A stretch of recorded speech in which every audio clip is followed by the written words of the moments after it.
last year, the New Balance RC Elite V2 was one of my favorite marathon racers, and now this year we have the SC Elite V3 that gets a complete redesign. So is this a good redesign where you should go ahead and pick this up, or should you wait for the V2 to go on sale and go ahead and grab that? Well, after a few runs in the shoe, I'm ready to give you my first impressions.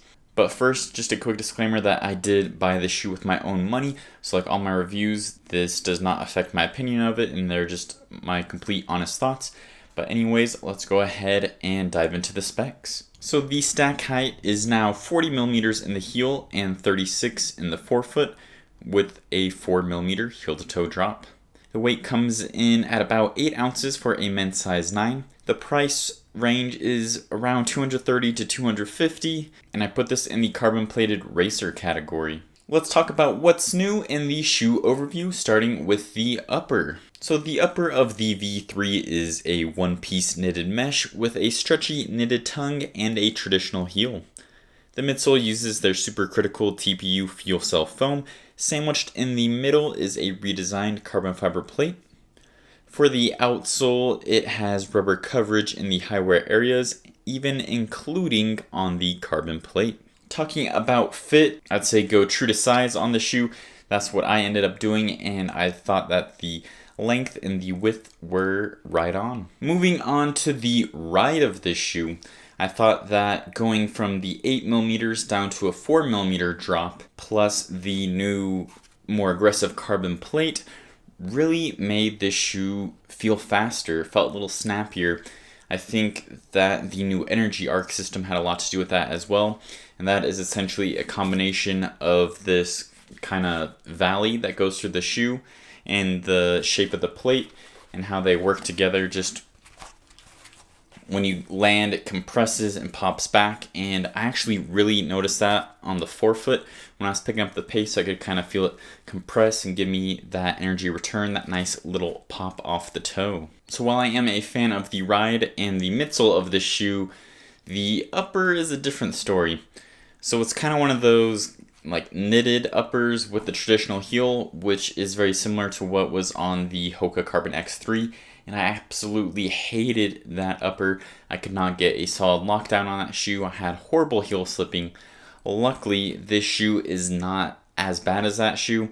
I had decent heel lockdown. I think that these kind of little loopy things help kind of give you a better lockdown around the ankle. But halfway through my run, I still felt like I needed to stop and tighten up my laces just because they kind of came loose through the run, and I just couldn't really dial in that lockdown 100% like I would have liked to. Alright, now it's time to do a few quick comparisons. The first shoe I'm going to compare it to is the RC Elite V2. So first off, the names obviously changed from RC Race Companion to SC Super Comp, but this is the third iteration of the Elite shoe. And I found that the V2 was softer feeling, and I obviously thought the upper was superior to this one. Overall, not a bad shoe, but I think if you wished that V2 was a little faster feeling, had a little more pop, I think you'll really like V3, just because, like I mentioned, I feel like it's maybe a little firmer feeling, and with the new rocker and the new geometry gives you that really nice pop.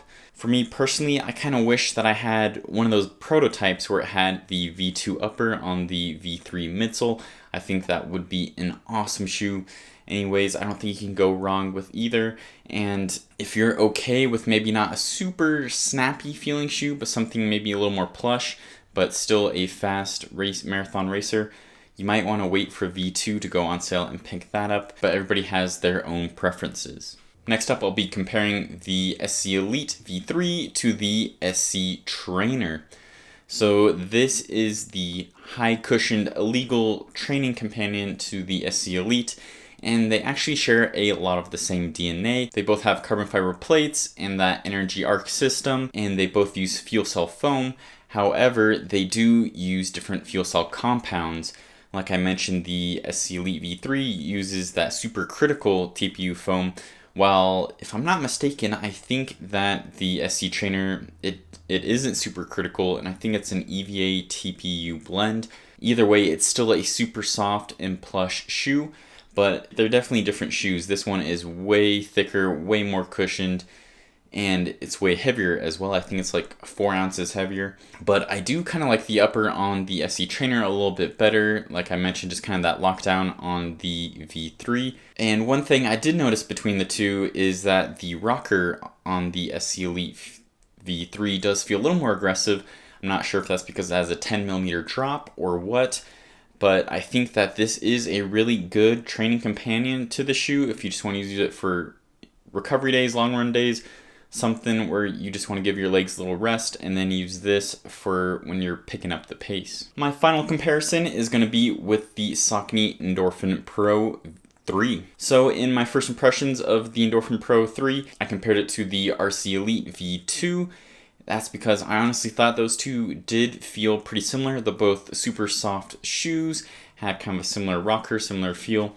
But I think with the V3 of the SC Elite, they differentiate more. I thought that with the Endorphin Pro 3, you kind of had to fight with, or kind of just work a little harder with that soft foam to kind of feel that carbon fiber plate and get kind of that more energetic pop.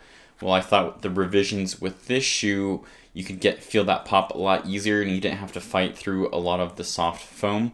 So I think that's one of the main differences between these two. I honestly don't think you can go wrong with either, but if you like something maybe a little softer with the plate less noticeable, go with the Endorphin Pro 3. And if you want something that's maybe a little bit firmer and snappier in the forefoot, go with the Elite V3. So to wrap this whole thing up, the SC Elite V3 takes that midsole that I loved from the V2 and makes it just a little speedier, adds a little extra pop off the toe, and they didn't necessarily mess up the upper. I'm just not a huge fan of it myself, even though I haven't had any super serious issues with it. I'm going to have to wait to give you my final verdict on the shoe after I put more miles on it, and I'll give that in my full review. But subscribe so you don't miss that, and so you don't miss my first impressions of the SC Trainer, because I have really been liking that shoe as well, especially, like I said, as a companion to this shoe. Thanks for watching, and as always, keep on running.